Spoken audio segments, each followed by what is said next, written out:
Rain hammered the tin roof when Jackson Hale stumbled through the mud, chest tight, eyes scanning the horizon. His 3,500-acre farm, generations of Hale blood, sweat, and soil, was gone. It's legal, the lawyer had said, voice bland, like swallowing gravel. The Homeowners Association had sold his land overnight. No warning, no discussion, just a signature somewhere, invisible to him until now. Jackson's farmhouse, normally a sanctuary of silence and the smell of fresh-cut hay, felt alien. Papers lay scattered on the kitchen table. Deeds, letters, invoices, all marked with the HOA's crisp logo. The neighbors' houses, once distant blurs, now seemed to loom like silent witnesses. The subtle thrill of outrage began to twist in his gut, a quiet drumbeat beneath the storm. He switched on the old radio, hoping for distraction. Static, then a voice. Residents, we remind you, legal transfers will proceed without disruption. Questions can be submitted online. A laugh escaped him, bitter, sharp. Online, that's where they hid. That's where they thought they were safe.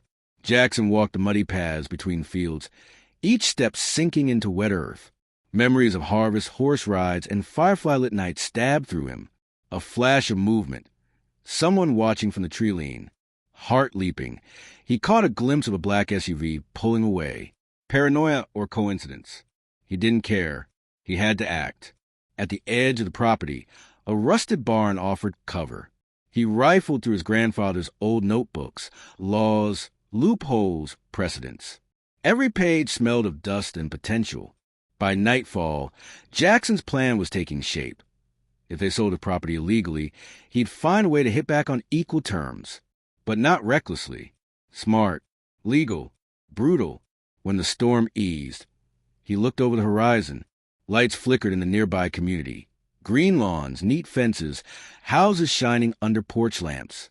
He remembered the casual meetings, the smiles of HOA members, their tiny conspiracies cloaked in community spirit. They didn't know he'd been quietly gathering information. Names, assets, transactions. They thought he was defeated. But defeat was a luxury Jackson didn't afford. He wouldn't beg, he wouldn't threaten. He'd leverage the law itself, turn their greed against them.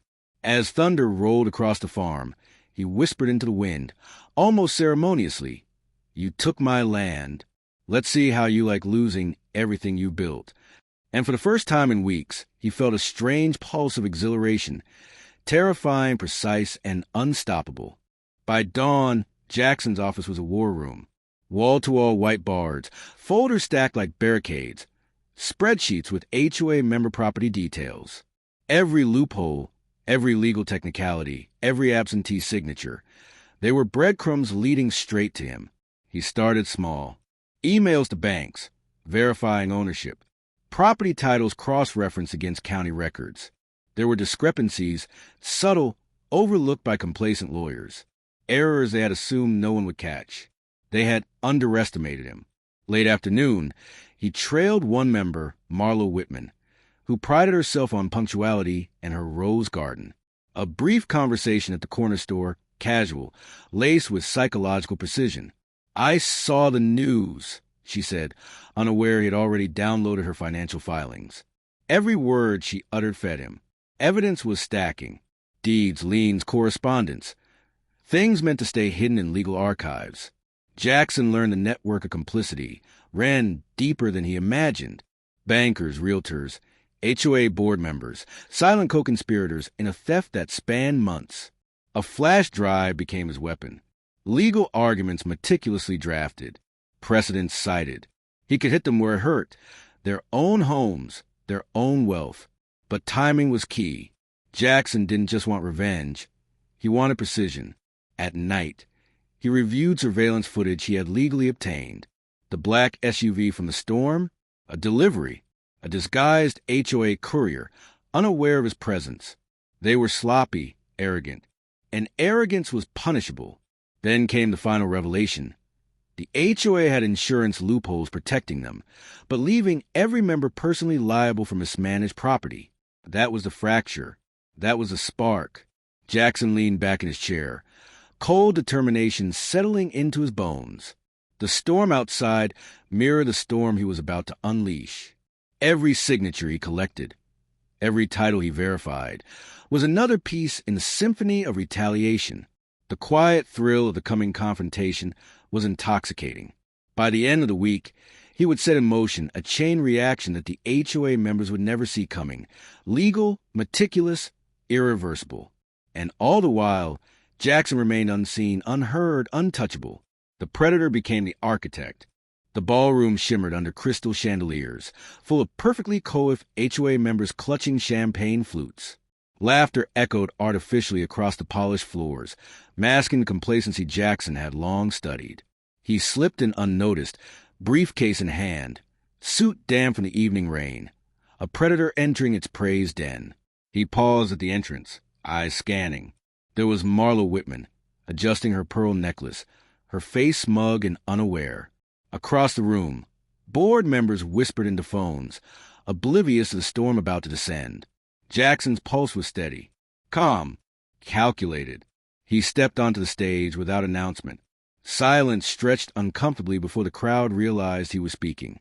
"Good evening," he said, voice measured, almost courteous. "I'm here because you sold my farm illegally." A murmur rose. Confusion, denial. Someone laughed nervously. Jackson didn't flinch. He opened the briefcase. Papers, folders, printed digital records. Every HOA member's house tied to violation, financial exposures, and errors they assumed would stay buried. "This," he said, holding up a thick stack of documents, "is everything you thought was safe.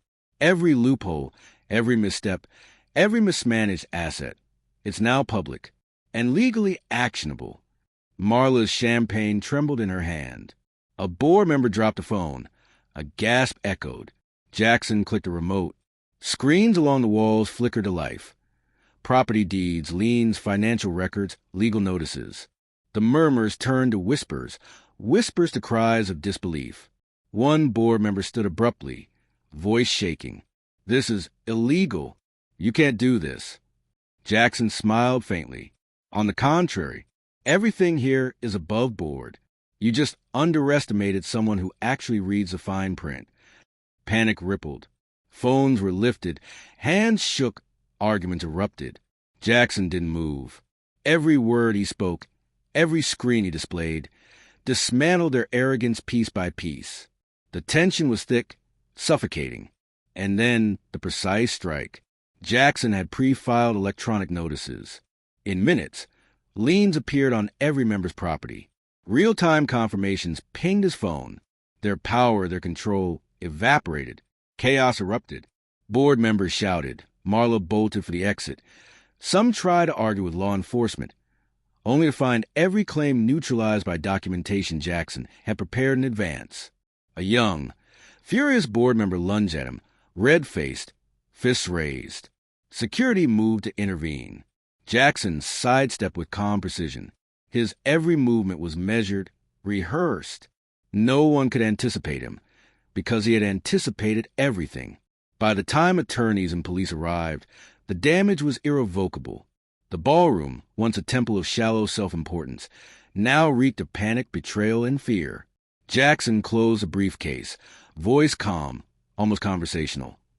"I hope you enjoy your new reality. Consider it equitable." He walked out into the night rain. The chaos inside faded behind him. Sirens echoed in the distance, but he didn't look back. Not once. Victory had never felt so quiet, so complete. Outside, the storm washed over him. The farm might have been lost once, but Jackson Hale had reclaimed control, not with violence, but with precision, intelligence, and unflinching legality. And somewhere, he knew this was only the beginning. Weeks had passed since the gala. Jackson Hale stood on the edge of his reclaimed farmland, the wind tugging at his coat, carrying the faint scent of wet earth and burnt leaves. The farm was quiet now, almost peaceful, but the quiet had a weight to it, a tension lingering beneath the surface, a reminder that victory was never permanent. News outlets spun the story neatly.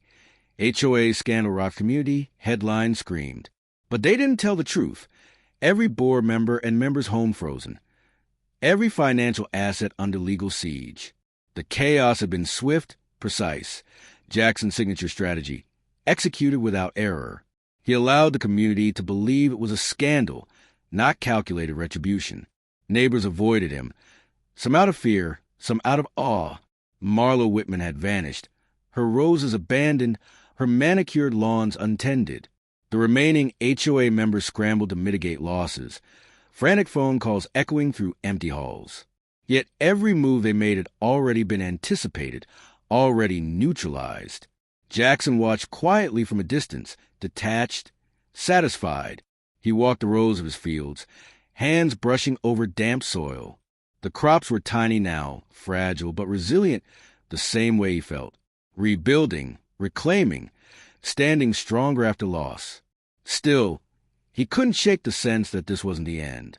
Somewhere behind the chaos, someone larger had orchestrated part of the HOA scheme. Someone patient, someone calculating. The sun dipped below the horizon, casting long shadows across the rolling farmland. Jackson's phone buzzed. He checked it casually, expecting perhaps a routine update. Instead, the screen displayed a single image, a drone shot of another farm, another community, another illegal maneuver in progress. A small watermark in the corner read, "Soon." Jackson's jaw tightened. A slow, knowing smile spread across his face, not of relief, but of anticipation. The game had changed, expanded beyond his small corner of the world. And he was ready. He looked out over the horizon, fields stretching like veins of green into the dusk. Victory had been his, but the battlefield had grown. He adjusted his coat, eyes narrowing, mind racing with strategy. One farmer claimed, one battle won. But the war was far from over.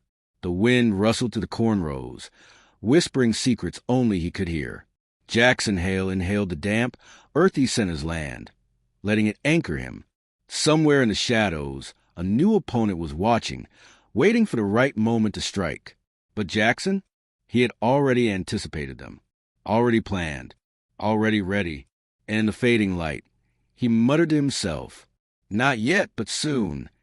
The camera would pull back to the horizon, the farmland stretching into darkness, hinting at unseen threats, lingering dangers, and battles yet to come. Victory was his, but the story was far from over.